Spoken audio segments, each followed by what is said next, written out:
अस्सलाम वालेकुम जी। आज का लेक्चर हमारे पास है। हम Hamilton equations of motion drive करने वाले हैं। तो आपके पास हम इसमें लैग्रांज इक्वेशंस का सहारा लेंगे। तो जनाब, एक नई हम जिसे बोलेंगे डायनेमिक्स, हैमिल्टनियन डायनेमिक्स की जानिब हम बढ़ रहे हैं। तो पहले हम उसमें इक्वेशन ऑफ मोशंस को स्टडी करते हैं। जो हैमिल्टन इक्वेशन ऑफ मोशन है, इनको मुख्तलिफ जगहों पे कैनोनिकल इक्वेशन ऑफ मोशन भी लिखा जाता है। तो ये जो लफ्ज कैनोनिकल है, ये किसी रीजन या किसी लॉ से नहीं है। ये स्टूडेंट्स को एक तरह से बहुत दफा धोखा दे देता है। ये बुनियादी तौर पे जैकोबी ने 1837 में इंट्रोड्यूस की ये टर्म, सिर्फ इसलिए कि एक फंडामेंटल और सादा वेरिएबल और इक्वेशंस को समझाया जा सके, और इसका कोई वो ऐसे कोई मतलब नहीं है। ठीक है, तो आपके पास शुरू करते हैं, डेरिवेशन इक्वेशन बनाते हैं कि हैमिल्टन इक्वेशन ऑफ क्या होती हैं जनाब मोशंस की। तो हैमिल्टन फंक्शन हमने क्या पढ़ा, एच बराबर था Q I P I T के तौर पे। फिर हमने इसे पढ़ा था कि summation I one to N है Q I dot P I minus L. आपके पास इस इक्वेशन को हम बोलते हैं कि हैमिल्टन फंक्शन है आपके पास। अब इसका एक हिस्सा अगर हम पहले देखें, H is equal to H Q I P I T, और अगर मैं इसका टोटल डिफरेंशियल लूं, इसका ये तीन चीजों पे डिपेंडेंट है। तो मैं लिखूंगा डी एच, आपके पास partial H over partial Q I D Q I आ जाएगा, plus summation partial H over partial P I D P I आ जाएगा, plus partial H over partial T into D T आ जाएगा। समझ आई बात? तो इस तरीके से हमने टोटल डिफरेंशियल ले लिया इक्वेशन टू। ये हमारे पास एक बड़े काम की इक्वेशन है, आगे चल के हमने इसे इस्तेमाल करना है। अब इक्वेशन का जो दूसरा हैमिल्टोनियन फंक्शन था वो था h is equal to summation I to one to N Q I dot P I minus L के तौर पे। अगर मैं इसका डिफरेंशियल लेता हूं तो आप कहोगे कि भाई आपके पास डी एच बराबर आ जाएगा किसके, पहले मैं क्यू आई डॉट का ले लेता हूं तो डी क्यू आई डॉट आ जाएगा। फिर हम किसका ले लेते हैं, आपके पास डीपीआई का, तो आपके पास क्यू आई डॉट वैसे ही आ जाएगा, डीपीआई आ जाएगा माइनस डीएल। देख लिया आपने, तीनों फैक्टर्स के अलग अलग करके आपने इसका प्रोडक्ट रूल लग गया, और ये वैसे ही आपके पास डिफरेंशियल आ गया। अब ये जो डीएल है लैग्रांजियन, ये आपके डिपेंड करता है कोऑर्डिनेट पे, वेलोसिटी पे, टाइम पे। तो आपने इस डीएल को आपने लिख दिया कि भाई इसका टोटल डिफरेंशियल जब आप लोगे तो वो क्या होगा। तो आप लिखोगे कि भाई समेशन वन टू एन है DL partial Q I D Q आई, फिर माइनस, चूंकि शुरू में नेगेटिव है ना तो नेगेटिव मैंने एक साथ ही अंदर कर दिया है। तो summation one to N partial L over partial Q I dot D Q I dot minus partial L over partial T into D T. समझ आ गई? यानी डी एल का टोटल आपने डिफरेंशियल लिख दिया, बाकी फैक्टर तो वैसे प्रोडक्ट रूल लग गया ना इसके ऊपर। तो जनाब, अब ये इक्वेशन नंबर 4 बन चुकी है। अब इसमें ये जो partial L over partial Q I dot है, क्या हमने इसे जनरलाइज मोमेंटम या कॉन्जुगेट मोमेंटा के तौर पे नहीं पढ़ा हुआ? तो क्या इसका मतलब जहां पे partial L over partial Q I dot आ रहा है, इसकी जगह मैं पी आई लिख सकता हूं। तो जनाब ये नेगेटिव में आ जाएगा, और ये यही फैक्टर शुरू में है पॉजिटिव में, तो ये तो कैंसिल हो जाएंगे। इसका मतलब 5 फैक्टर में से 2 खत्म हो गए, 3 बकिया बच गए। वो 3 आपकी इक्वेशन नंबर 5 बन गई। वो क्या आ गई, समेशन आई आ गया आपके पास Q I dot DPI minus summation one to N partial L over partial Q I D Q I minus partial L over partial T D T. अब ये जो इक्वेशन 5 बनी, ये भी एक तरह से डीएच का जवाब है, इक्वेशन 2 भी डीएच का जवाब है। अब हम जानते हैं कि जो Q और P है वो इंडिपेंडेंट वेरिएबल्स हैं, यानी कि मोमेंटम और पोजीशन का आपस में कोई ताल्लुक नहीं है। तो आपके पास इसका ना डीपीआई डीक्यूआई डीटी, ये आपके पास एक दूसरे के साथ इंडिपेंडेंट हो गए। तो आप इन इक्वेशंस का कंपैरिजन आपस में कर सकते हो, इनकी वैल्यूज निकाल सकते हो, क्योंकि ये एक दूसरे पे डिपेंड नहीं करते। तो हर टर्म को दूसरी टर्म के साथ कंपेयर किया जा सकता है। तो हम कोफिशिएंट्स कंपेयर कर देते हैं, 2 एंड 5 को 2 लिख दी मैंने, 5 ही आ गई। ये इक्वेशन 2 है, ये इक्वेशन 5 है। जरा कंपेयर करो जी दोनों को। क्या डीएच की जगह डीएच आ रहा है, यहाँ पे partial H over partial Q I D Q आई, यहाँ पे ये नेगेटिव में है, partial L over partial Q I D Q आई। तो कोफिशिएंट देखो D Q I D Q आई, तो यहाँ पे इसके साथ क्या है, partial H over partial Q आई, और यहाँ पे क्या है, minus partial L over partial Q आई। वो मैंने लिख दिया यहाँ पे इस तौर पे। ठीक है, अब हम जानते हैं partial L over partial Q आई को पी आई डॉट लिखा जा सकता है। तो ये पी आई डॉट बराबर आ गया minus partial L over partial Q आई के।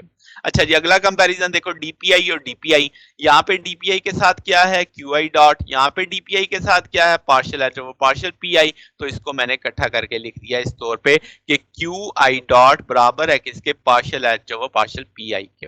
फिर आखिरी वाला देखो डी के साथ क्या है partial H over partial T partial L over partial T with negative sign है, तो वो मैंने इस तौर पे लिख दिया।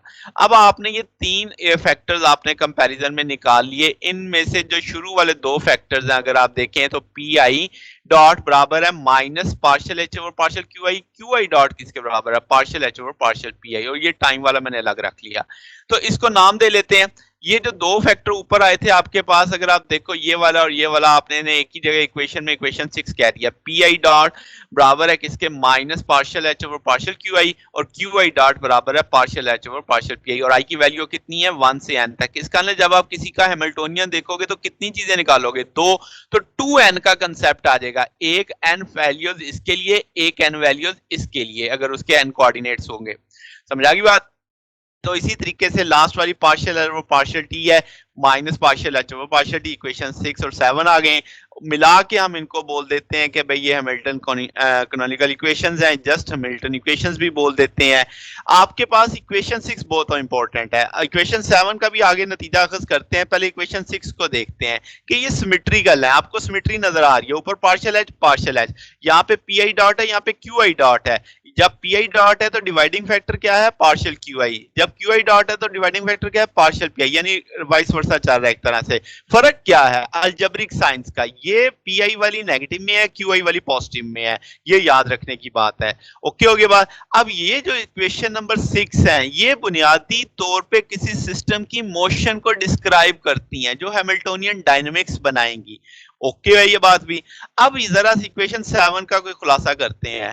आप कहें कि जो हैमिल्टोनियन है, अगर हम इसकी फिजिकल सिग्निफिकेंस देखें, जब टाइम एक्सप्लिसिट नहीं है हमारी इक्वेशन में, तो आप कहोगे कि अगर टाइम आपके पास एक कोऑर्डिनेट है तो ये अगर मिसिंग है लैग्रांजियन से तो हैमिल्टोनियन से भी मिसिंग होगा। मतलब अगर आप इक्वेशन नंबर 2 देखो, ये मैंने वहां से पीछे जाने की बजाय यहीं पे इक्वेशन 2 लिख दी है।